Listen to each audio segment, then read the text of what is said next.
Carthage, a land of opportunity founded more than 2,000 years ago. Driven by wealth, power, and ambition, these pioneers built an empire that dominated the Mediterranean world for over 600 years. By developing some of the ancient world's most groundbreaking technology, both at home and in the far reaches of the known world. The centerpiece, a massive harbor that held hundreds of warships, the vanguard of antiquity's most formidable navy. These ships are coming up fast. People see them coming. Carthage is here.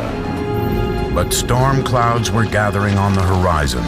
Carthage finally had an enemy that could match it blow for blow. A superpower like the world had never seen, Rome.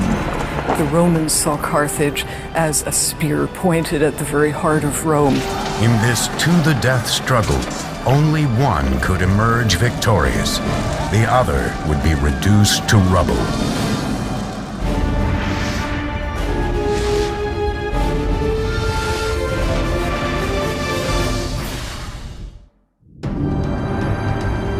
Bloodshed, massacre, brilliant feats of engineering, and acts of suicidal bravery will mark the collision between the ancient world's two greatest superpowers, Rome and Carthage.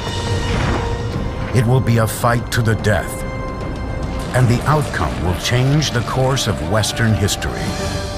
Welcome to Tunisia. Hello, I'm Peter Weller. When I was a kid, I heard the name Carthage, and I knew it was an ancient city. I didn't know exactly where it was. I'd heard of Hannibal and the elephants crossing the Alps and these famous wars with Rome. And I learned these wars were called Punic Wars, after the Latin word punici, which is what Rome called Carthage. But I had no idea where Carthage was. Well, it was here, in the northern tip of Tunisia, and behind me is the modern capital of Tunis, a city of about 2 million people sitting on the Mediterranean Sea. By the 4th century BC, Carthage was an absolute empire, dominating the Mediterranean with a formidable navy. But the original legend of Carthage starts in the eastern Mediterranean city of Tyre, the Phoenician city of Tyre, and a beautiful woman named Dido, and the jealousy and greed and lust for power that would absolutely rip a royal family apart. Dido was the beautiful daughter of King Matan. Her husband was an ambitious Phoenician who had met an untimely end. He was murdered by her brother, Pygmalion. Terrified for her life, Dido fled across the Mediterranean from her homeland of Tyre to a no-man's land at the northern tip of Africa. There she bargained with the native people to buy as much land as could be covered with the hide of an ox. Clever and cunning, Dido cut the hide into the thinnest of strips, then arranged them to enclose a large section of fertile land. There, under her governing hand, the fantastic Carthage, or new city, would be engineered. When they came to Carthage, sized up the bay, looked at the mountains, looked at the flow of the rivers, looked at a place, the Bursa, which would be a great defensible fortress site, they said, this is it. This is where we will build our city. Dido's settlement, Carthage, quickly prospered. According to legend, tales of its wealth and Dido's beauty spread all the way to Erebus, king of the Moors. Part of Dido's story is this tale of the king of the Libyan natives, Erebus, who wishes to marry her, but she refuses to do so. According to the storytellers, it's out of love for her assassinated husband, and she climbs onto a self-built funeral pyre and burns herself up. It was here, from her ashes, that one of the greatest empires in the known world would rise. Surrounded by bigger powers and with little land, the Phoenicians of Carthage turned to the sea. They were pioneers, pragmatic, open to new ideas, and endlessly innovative. When Dido established the city, the new city, a lot of people's eyes obviously opened wide and said, hey, a new city, a new start. And as these trading routes that Carthage pioneered expanded, it very rapidly became as international a city as anywhere then in the world. Over the next 200 years, Carthage evolves into a major Mediterranean power, establishing colonies in Corsica, Ibiza, and North Africa. By around 700, maybe 650 BC, Carthage is a force to be reckoned with. Everybody's heard of it. Nobody messes with it. It's a very important city.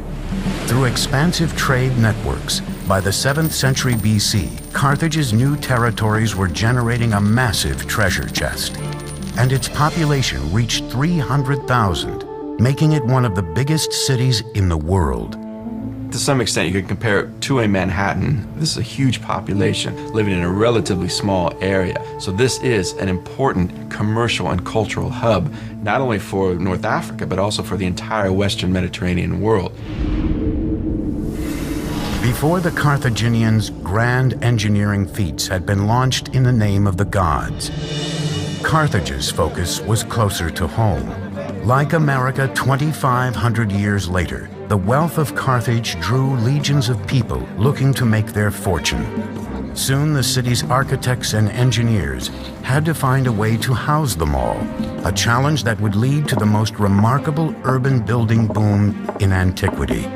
There was something very important to the Carthaginian spirit, to its psyche, about staying within the walls of Carthage. So the pressure to design buildings that would accommodate people who wanted to live within the city was very strong. The Carthaginians would be the first on a massive level to turn the city's sky into private property by building apartments. These were as high as 6 stories, very densely populated. Why? Because people wanted to come to Carthage. It was a successful, happening place. If you wanted to get on in life, you wanted to come to Carthage. To build a city for the ages, first they would need materials with which to build it. The answer was located at El Hawaria on Tunis Bay. There in these remote quarries was a seemingly endless supply of limestone that was both easy to work with and quick to put up. Limestone is the perfect choice for building, and there were limestone depositions geologically in that area, in that basin, very close at hand. Archaeologists speculate that, like the Egyptians before them, the Carthaginians cut each block of stone using the simplest of means: water and wood. After they've chiseled a dotted line channel along the face of a rock, they take a wooden wedge, stick it in there, if it's deep enough, and then wet the wood. And what will happen naturally is the wood will expand with the water, and then it'll naturally crack the stone. The increased pressure from the expanding wood caused the stone to crack in almost perfect lines. From there, workers separated each block using crowbars and other tools. Once the massive blocks of stone were quarried and transported to the city, the Carthaginians used pier and panel style construction to quickly transform Carthage into a dynamic capital. It's very clear that by using stone in the first place, they weren't ready to pick up and go elsewhere. They were looking down the long term. For each metropolis to survive, it needs a constant source of running water. Carthage was no different, so the ancient city engineers turned to cisterns like this. Each cistern was made of a double layer of eggshell, ash, and clay, made the cistern absolutely watertight. Every home enjoyed access to a cistern through a series of pipes and channels. Carthaginians had fully equipped bathrooms with tubs and sinks and even showers years before ancient Rome. And we have clear evidence way before the foundation of Carthage of domestic plumbing. But it is Carthage by 600 BC or thereabouts, and certainly Carthaginian town of Kirkuane by 450 BC, that we have the first evidence of a unified system of water usage and, critically, sewage.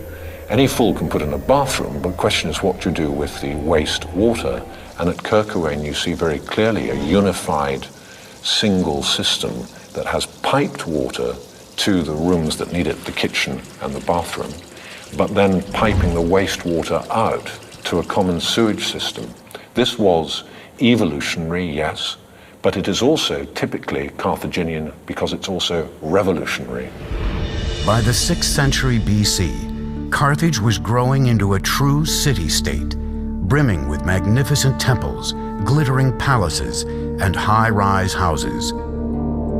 But as Carthage's flame burned brighter, the flame of their Phoenician cousins was burning out.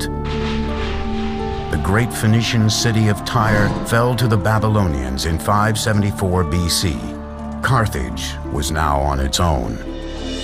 Before long, the Carthaginians would sail beyond the dusty shores of North Africa, continuing to expand their empire by conquering the seas.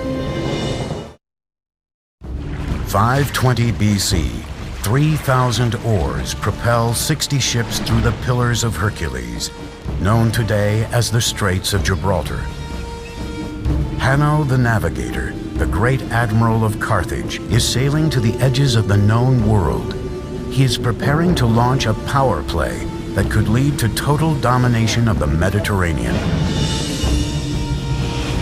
So every great explorer, Christopher Columbus, Vasco da Gama, who sailed off into the unknown, seems to me a very strong parallel for the original and best of them, Hanno the Navigator. Hanno set sail to extend the boundaries of the Carthaginian network of colonies and exchange, not mere trading activities, but planting whole cities of new settlers to maintain control of land and access to its resources. Carthage's technical prowess on the seas has brought it power and wealth. By the 6th century BC, the islands of Corsica, Sardinia, and the Balearic Islands are now under its control. The hub of its power flows from a marvel of engineering, the harbor of Carthage. This is the absolute pinnacle of Carthaginian engineering. Although records are shaky, archaeologists believe it may have been constructed as early as the days of Hanno. But at the height of her power, in the 2nd century BC, the harbor of Carthage was transformed, technologically superior to any maritime facility in the world, and the very lifeblood of Carthage.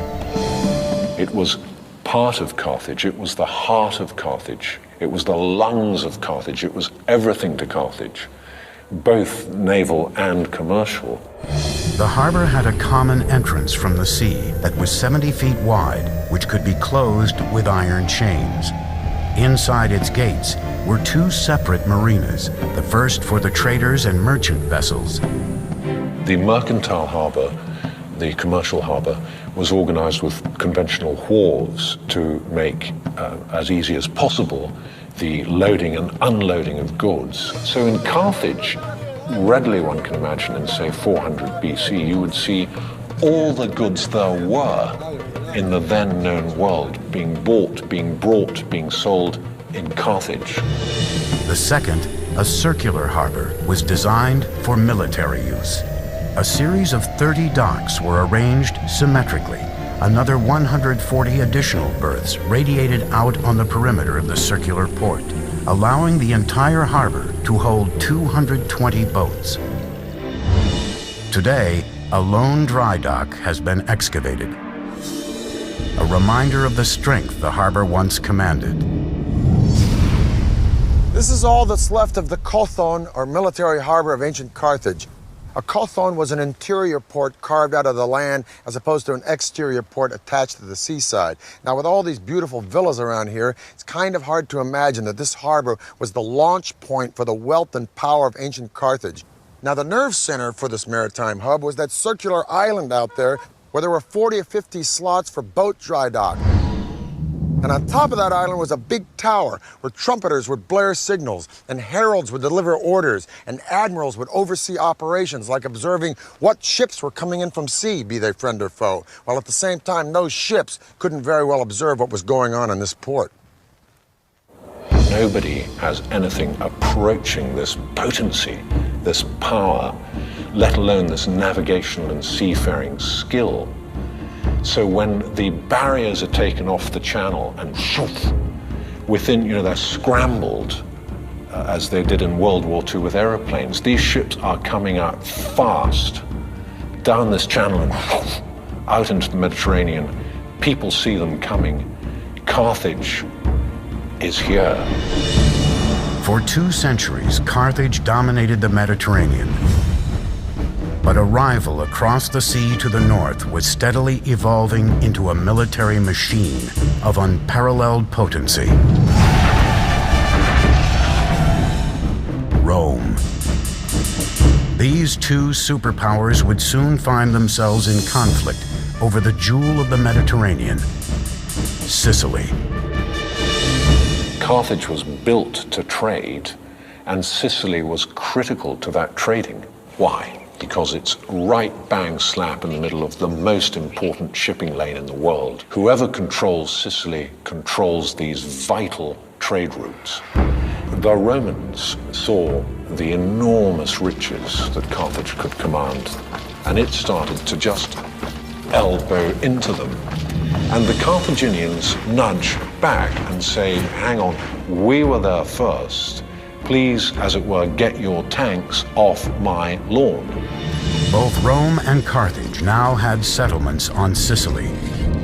This tension would trigger a series of wars that would rock the ancient world. The Romans saw Carthage as a spear pointed at the very heart of Rome and at their own burgeoning trade empire. So, of course, they felt they had to eliminate it. They would come to be known as the Punic Wars, named after the Roman word for the Phoenicians. The outcome would change the course of world history, and Carthage would be led by one of the greatest military geniuses of all time. At the beginning of the 3rd century BC, the Republic of Rome is called down into southern Italy by a Greek town to help that town against pirates. Now, it's not long after that the 2 Sicilian cities get at it. One of them, Messina, originally asked Carthage for help, but then they go, nah, let's ask Rome, because they're closer, probably a better deal.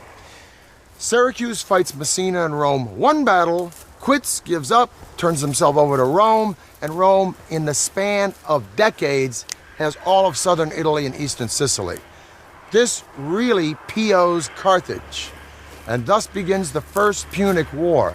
And the outcome of this war will not only decide who owns Sicily, but who's going to be ruler of the entire southern Mediterranean Sea. 264 BC, Rome and Carthage begin the First Punic War. 17 years later, the 2 sides are still deadlocked in a bloody slugfest. The stalemate appears to be broken only when a fierce and charismatic military commander named Hamilcar Barca takes control of the Carthaginian forces. Hamilcar was the first great general of the Carthaginian Empire. He's the man with charisma. He's the man who knows how to get the job done, how to save their coals from the fire. Between 247 and 242 BC, this fiery military tactician, Hamilcar Barca, sweeps into Sicily. He's dynamic, he's powerful, and he's absolutely ruthless. But what gives Hamilcar his real confidence is that at his back he has a new sleek form of warship called the quinquereme, quin meaning 5 banks of rowers. The quinquereme isn't really developed by the Carthaginians, it's developed by the Greeks. But what the Carthaginians do is make this sea-going battering ram huge.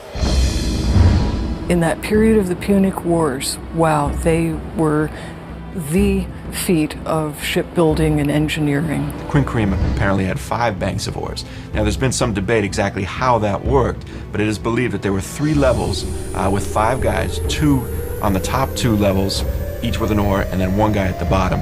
Whatever the case, it was a bigger, larger version of the trireme. However, even though it's a bigger version, the tactics involved in naval warfare are exactly the same. The main purpose of these ships is to ram the enemy's ship. That's what they were engineered for. Outfitted with a bronze-covered ram, they were designed for speed and maneuverability. These were very, very, very quick.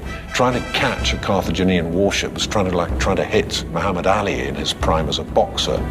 A standard quinquereme was roughly 120 feet long, 9 to 16 feet wide, and could hold up to 420 sailors. Fully manned and loaded, a quinquereme weighed more than 100 tons. On open water, these mega ships were killing machines. And this thing is just coming straight at you at a speed you've never dreamt of as possible. And bang!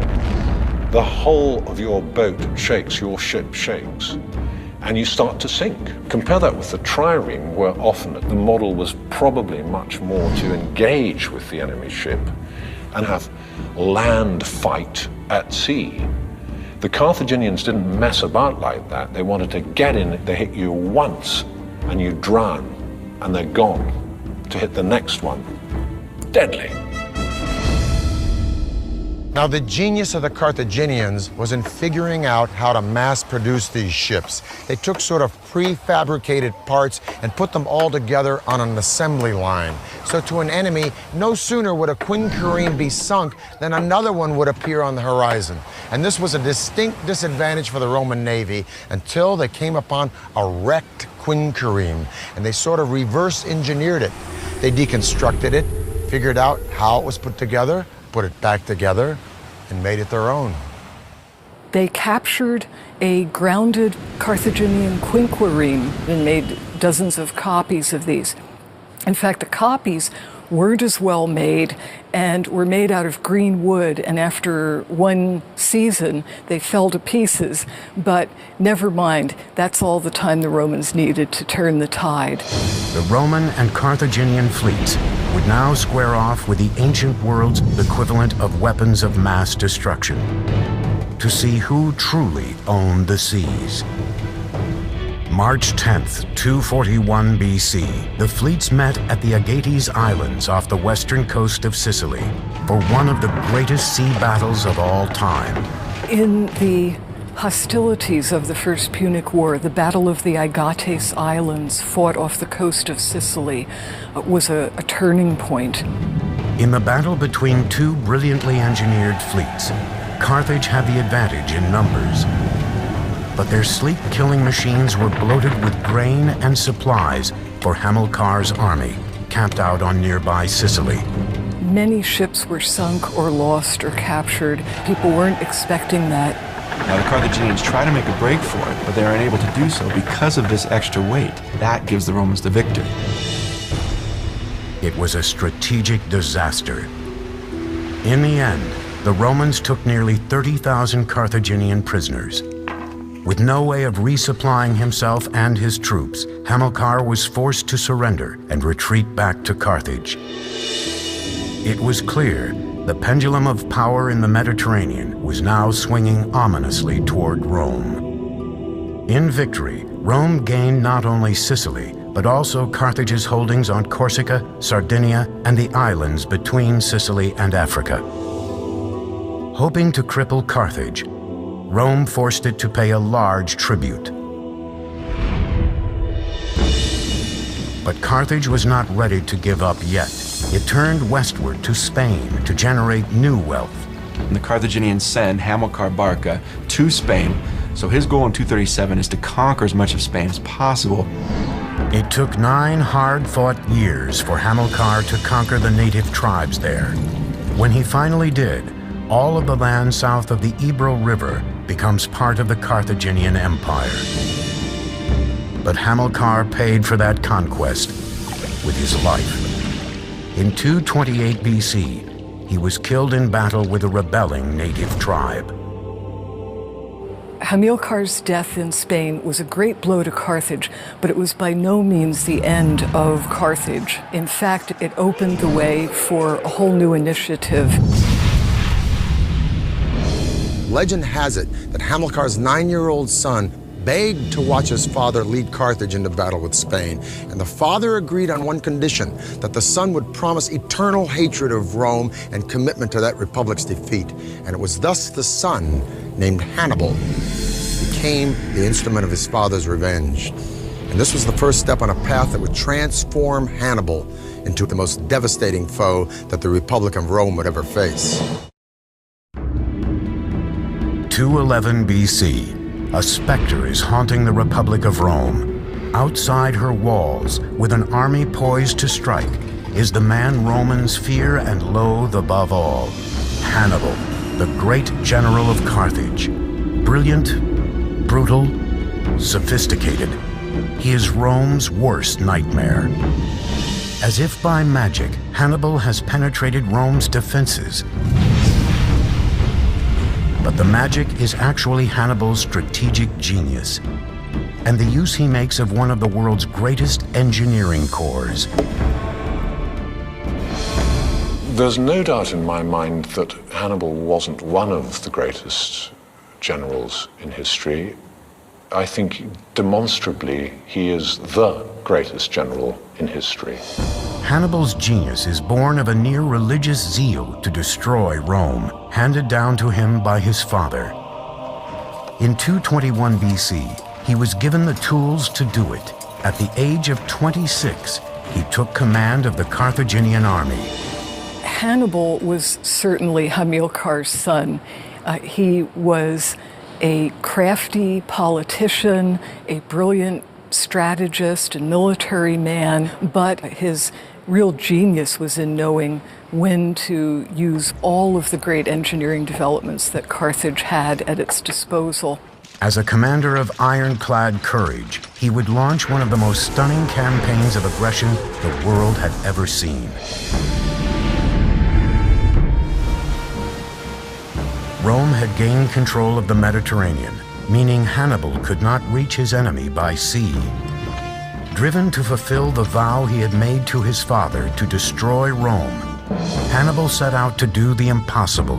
He'd march over land, across the Alps, to the heart of the Roman Empire. Now, Hannibal knows he's greatly outnumbered. He knows he has a relatively small army in comparison to the Romans, but he does come up with a strategy which he believes will bring him victory. And what he has to do is take his army to Italy itself and attack the Romans on their home field. Hannibal set off in 218 BC with an army of 90,000 men, 12,000 horses, and 37 elephants acquired from African neighbors to the south. Elephants have been used in battle for centuries before this. They could be the turning point in a battle because the cavalry of the enemy could not withstand elephants.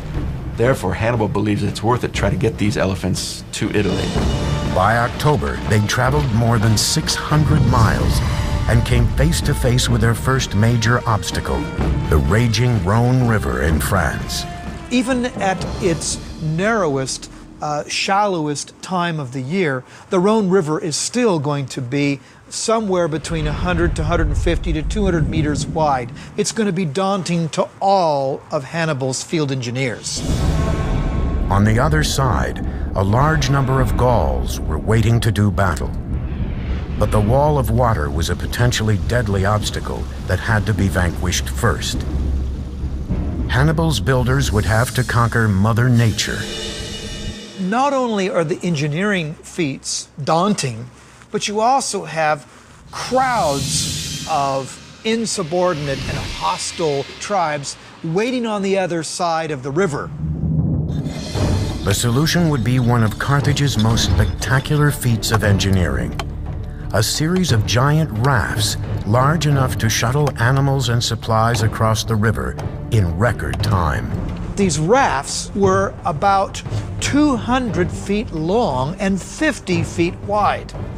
Now that means that you can't just use one single tree trunk. You have to also put multiple trees together and then lash those together too. This requires more than a Boy Scout knowledge of knots.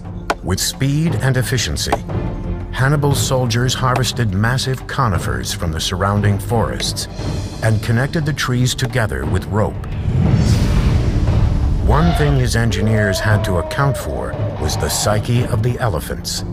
So once the logs were bound together, the barges were piled high with a layer of sticks and a layer of earth so that the elephants would think they were on solid ground. When all was ready, Hannibal gave the signal to release the barges. The Gauls, startled by his boldness, were mystified when they saw the Carthaginian general leading his troops, cavalry, and elephants en masse across the turbulent Rhone. When he arrived at the river's opposite bank, the Gauls broke in panic and fled without striking a blow. The entire operation took a little more than 9 days. I think the crossing of the Rhone in such a short space of time using rudimentary equipment is one of the great achievements of military history. And people slightly forget the small engineering miracles that made all this possible. Hannibal and his army continued on and made their way to the foot of the Alps. With winter looming, the troops were starving and exhausted. As they ascended, they confronted another seemingly impossible obstacle: giant boulders. Hannibal's engineers devise a plan that would allow the troops not just to go over, but through. The stratagem of crossing the Alps certainly shocked the people of Italy. No one expected an army with elephants to make it across. And although the Alps may have seemed in places impassable, this idea of breaking up the mountains themselves to create a pathway to get your pachyderms across was a brilliant idea. Now, how did Hannibal get his men, not to mention all those elephants, up, over, around, or through these giant boulders? Well, according to the Roman historian Livy, he came up with an ingenious plan along with his engineers that would literally move mountains. They cut big crevices through these boulders, and then they got wood from the surrounding forests. They'd wrap these boulders in the wood, and when the wind was right, they'd torch the wood. The rocks would heat up, and just when they were hot enough, they'd pour boiling vinegar into the crevices, which would shatter or melt the rocks such that his men could break them apart with iron implements. Now, what was Hannibal doing up in the Alps with all this vinegar? Well, if this is true, and we like to think it was, otherwise how did he get across the Alps? It speaks volumes to the genius of this brilliant general. I'll tell you one thing, after navigating the snow of the Alps, the sight of the plains of northern Italy must have been very, very welcome. On August 2nd, 216 BC, near Cannae in southern Italy, Hannibal faced off against Roman forces under the command of Terentius Varro in a decisive conflict that would seal the fate of these two empires. As dawn breaks, Hannibal draws up a force of 50,000 men, newly strengthened with the help of hired mercenaries, against Varro's nearly 90,000 Romans. Varro decided to try and crush his opponent, sending a massive force to attack Hannibal's center. This would prove to be a fatal mistake. Anticipating Varro's strategy, Hannibal orders his cavalry to circumvent the Roman ranks from the rear. Hannibal had certainly done his homework in studying the psychology of his opponents, and he was able to trick them into his center, and then his forces could engulf them. Completely surrounded, the Romans were slaughtered where they stood. Only 3,500 Romans managed to escape. 10,000 were taken prisoner, and 70,000 were left dead on the battlefield. At the Battle of Cannae, the single greatest defeat ever inflicted on a Roman army throughout its entire history. And of course, we have to go to World War I to find a scale of slaughter as big. Cannae was a masterpiece of military strategy, but Hannibal was unable to capitalize on his string of victories. He fought on for another 13 years, mounting siege after siege on Rome and its surrounding cities. But ultimate victory remained elusive. He could defeat them in the field, but he lacked the proper weapons to take on the Roman capital.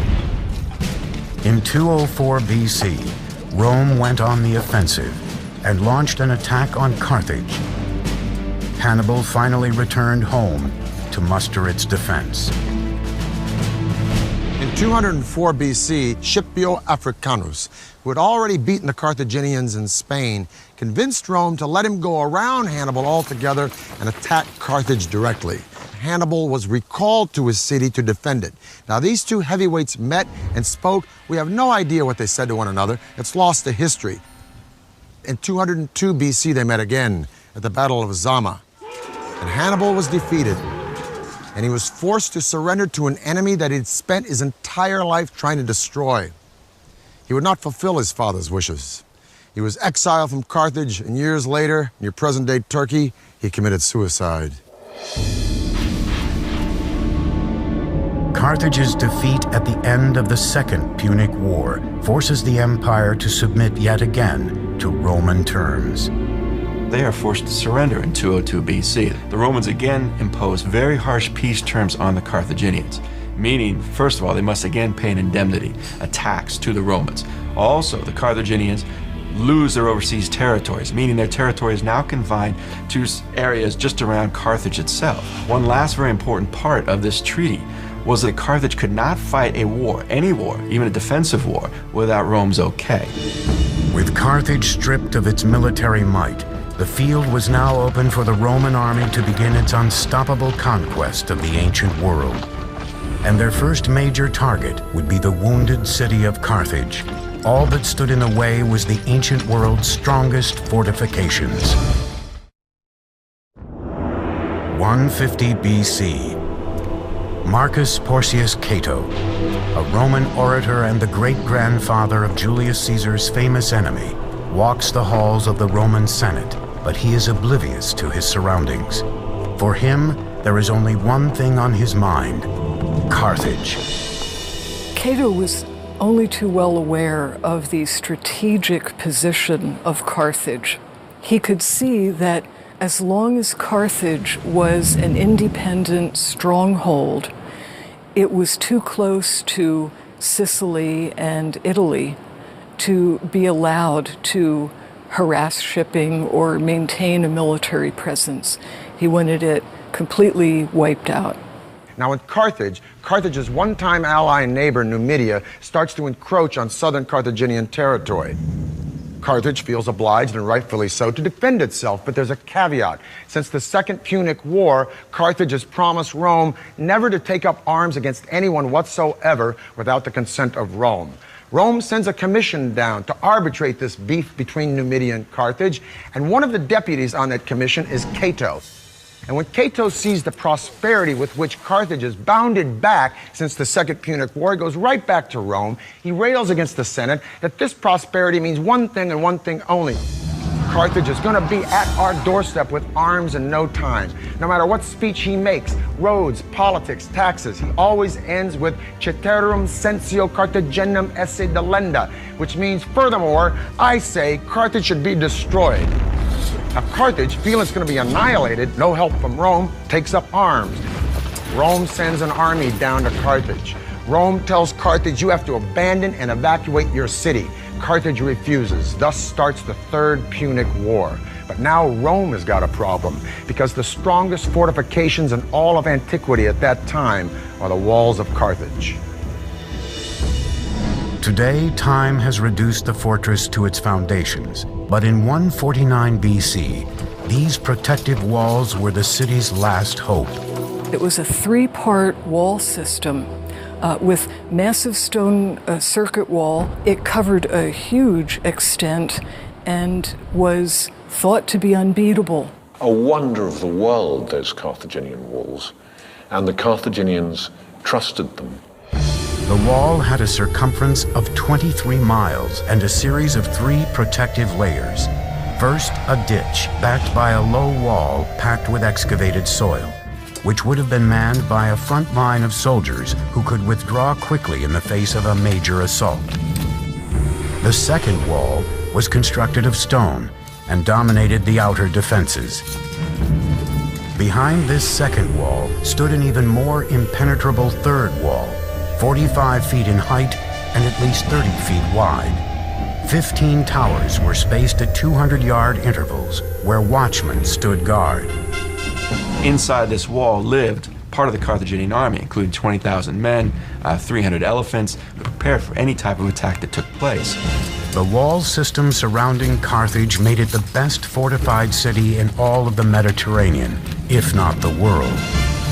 And against the Romans, it would face its ultimate test, led by the fabled Carthaginian general, Hasdrubal. The Carthaginian commander who would lead the Carthaginians during the Third Punic War was Hasdrubal. He is the one responsible for retaliating against the Numidians, and he is the guy who's going to be leading the main resistance. As the Roman legions descended on the city, the Carthaginians hurriedly scrambled to build a new defensive force. The women gave their hair up. They cut their hair so that they could make rope to fire the catapults. They emptied the prisons. The old men volunteered. People who hadn't been blacksmiths for 20 years said, "I'll try again," and they rearmed themselves in an explosion of intent and determination that we really have to go to the siege by the Germans of Stalingrad to see again. In 2 months of frenzied work, they produced 6,000 shields, 18,000 swords, 30,000 spears, 120 ships, and 60,000 catapult missiles. Despite the arsenal Carthage had assembled, Rome had sent an overwhelming force. The city was alone, facing its own destruction. There was no area left alone without Rome or Roman allies, with none of the colonies in a position to stand up to Rome. Carthage was left on her own. The city hunkered down behind its immense fortifications, hoping against all odds that their walls would repel the impending Roman invasion. Carthage held off the Roman attack for 3 years, and even in the last days after the Romans broke through the walls, it took 7 days before they could get to the top of the citadel, of moving through town like a juggernaut. The Roman siege squeezed the life out of the city from the outside, and eventually, although the immense land wall was never breached, the Romans managed to scale those at sea. Inside the city, the fighting continued street by street.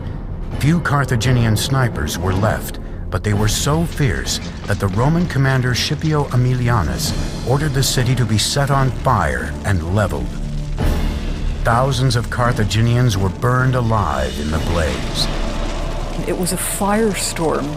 It must have been hellish for the residents, people fleeing.